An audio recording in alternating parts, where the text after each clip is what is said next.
So you've got an insanely popular property that you made a movie of that actually worked. So what do? Make a lazy ass cash grab of a sequel, of course. It has begun!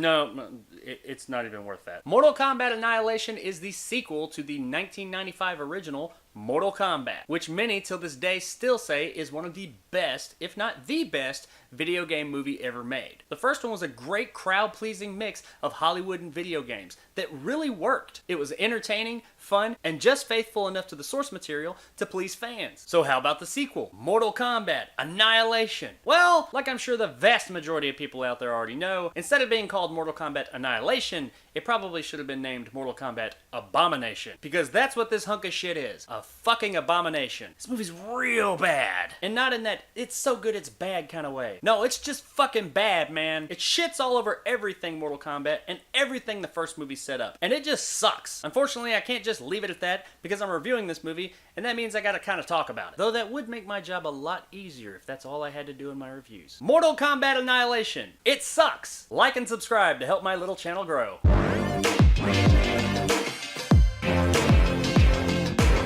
But no, I can't do that. And if you've made it this far into the video, you probably want to hear a little bit more about this dumpster fire of a fucking movie. So while I've already pretty much spoiled my final thoughts on the movie, let's dive right into it and see why it's so bad. The story of Mortal Kombat Abomination follows the third game in the series, more or less. It picks up right where the last one left off, though I do think it takes place in another dimension because almost none of the original actors from the original movie showed up to reprise their roles from that extremely successful film. Why, one might think that someone wouldn't show back up to the sequel of an extremely successful film that you were in? They probably read the script, which as far as I can tell looks like it came from the inside of the instruction manual for the game. To say that the story's light here is giving it a lot more credit than it deserves. Big badass Shao Kahn shows up to invade our realm, which I'm pretty sure that was the whole reason of the first one, so that he couldn't. But for whatever reason, bringing his dead wife, Sindel, back to life allows him to be able to come and take over our realm. And yeah, I know, this is kinda explained in the games, but in the movie, they just said, fuck it, we don't need to explain it. We got a whole bunch of Mortal Kombat characters on screen! That is definitely one of the problems with this movie. I think that the filmmakers just thought that just by throwing a whole bunch of shit on the screen from the game,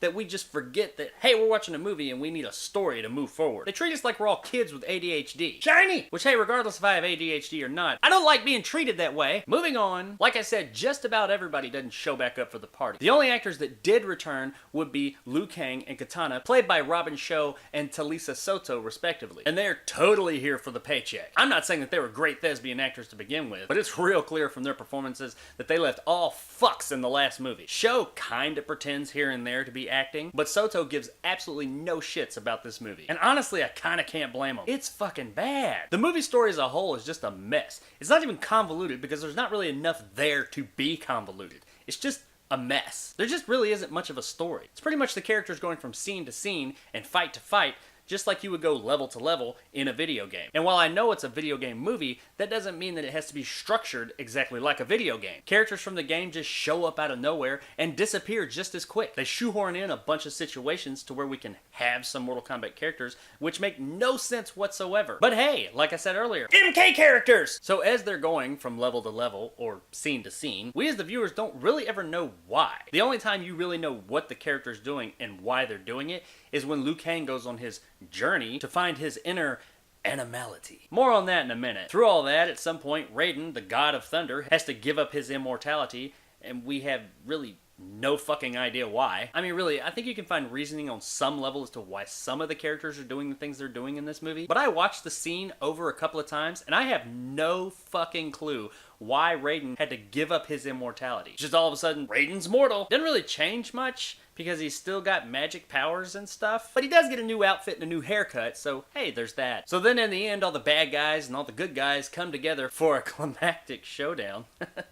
It's really bad, I can't even get that out with a straight face. And during said showdown, Shao Kahn and Liu Kang come together and perform their animalities so that their animal spirits can fight or something. I don't really fucking know, man. It's just so bad. So yeah, as incoherent as all that just sounded to you, it's even worse in the movie. So that's the story. So how about the rest of the movie? Spoiler alert, just as bad. Let's start with the acting. It's fucking terrible. Nobody does a good job here. Nobody even does a passable, a workable, an okay, a fine. They don't even do bad jobs. They all do fucking awful jobs. They do absolutely no service whatsoever to these characters. I wasn't asking for Shakespeare here. It's Mortal Kombat. I get it. But these motherfuckers couldn't act themselves out of a wet paper bag. It's bad. Real bad, man. And not just that, but the portrayal of these characters. Shao Kahn, for instance, he's supposed to be the biggest, baddest motherfucker out there. And he comes across as some kind of whiny little bitch with daddy issues. Speaking of his dad,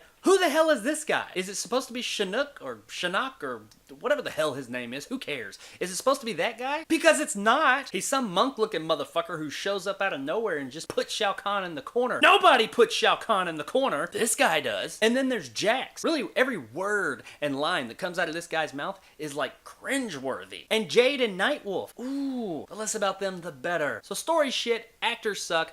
How about the special effects? I mean, it's 2 years after the original, and the original had pretty good effects. All the practical effects and the sets were actually pretty damn good, and the CG wasn't awful. I mean, Reptile was pretty bad, but overall, though, it was workable. So 2 years later, we should be able to at least match that, right? Oh no. This is some of the worst CGI you have ever seen in a Hollywood movie. This is some of the worst CGI you've ever seen in any movie. Even the Sci-Fi Channel has better CGI than this. It's real bad. I mean, this time around, they're like throwing fireballs and lightning bolts and teleporting and all kinds of shit from the game. This movie definitely employs a lot more CGI than the original movie. But they really shouldn't have. If you're a filmmaker, look into the special effects house that did the effects for this movie. Write their name down. Now, scratch that name the fuck off and don't ever use them. I just did you a favor. I could have made these special effects on my computer in 1997. They're all pretty damn bad, but the animalities are probably the most embarrassing. They're not even bad. They're just embarrassing. There's better special effects on Saturday morning kids cartoons. What is this shit? It looks awful. But hell, that's the special effects. They can't even get making the movie right, much less the special effects. There's a lot of time throughout the movie the characters' mouths won't even be moving, but they're saying things. And I get ADR is a thing in movies. They have to re-record dialogue and put it over the movie because it wasn't picked up, or they change what the person says. I get that. I'm cool with that. But that's why you pick an angle where you can't see that they're fucking mouth's not moving while words are coming out. It's really distracting. And they reuse a lot of the same shots for totally different parts of the movie. There's this part where one of the ninja characters falls into a pit of fire. Later on, there's another part where a completely different character that doesn't even look like a ninja character is thrown across the room, and then it just shows that same shot of the ninja character falling into a pit of fire. It's not even the same character. I know there's a lot of ninjas in Mortal Kombat,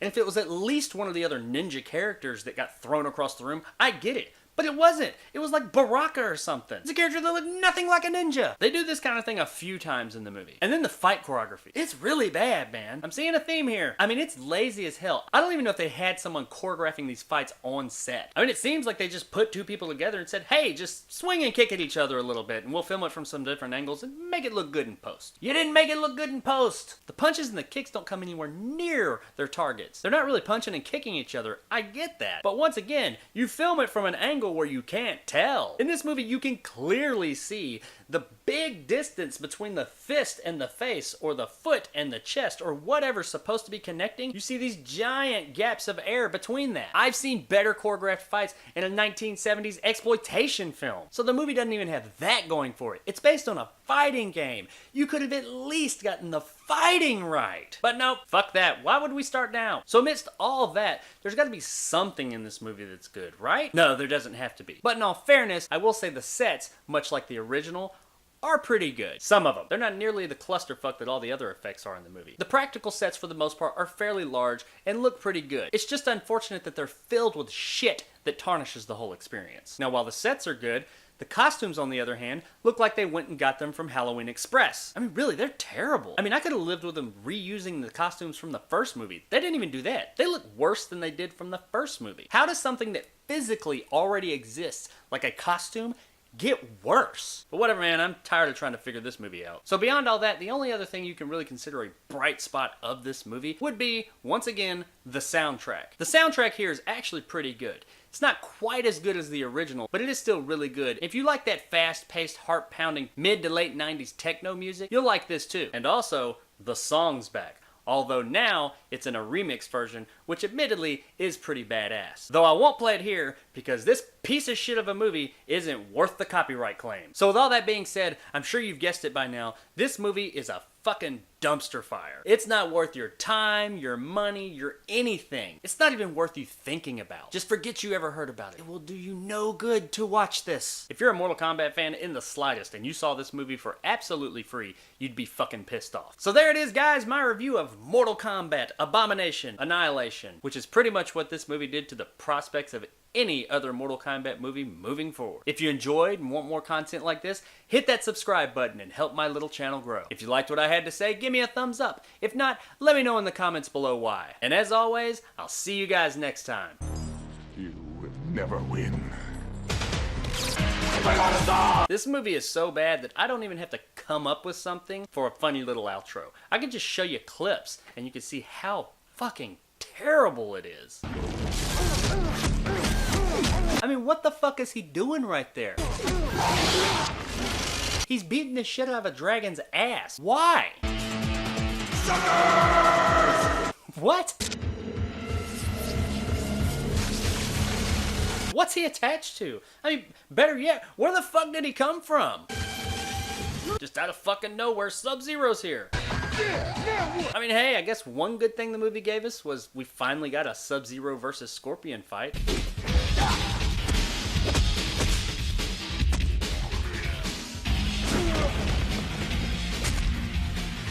I mean, it sucks, but hey, we got it.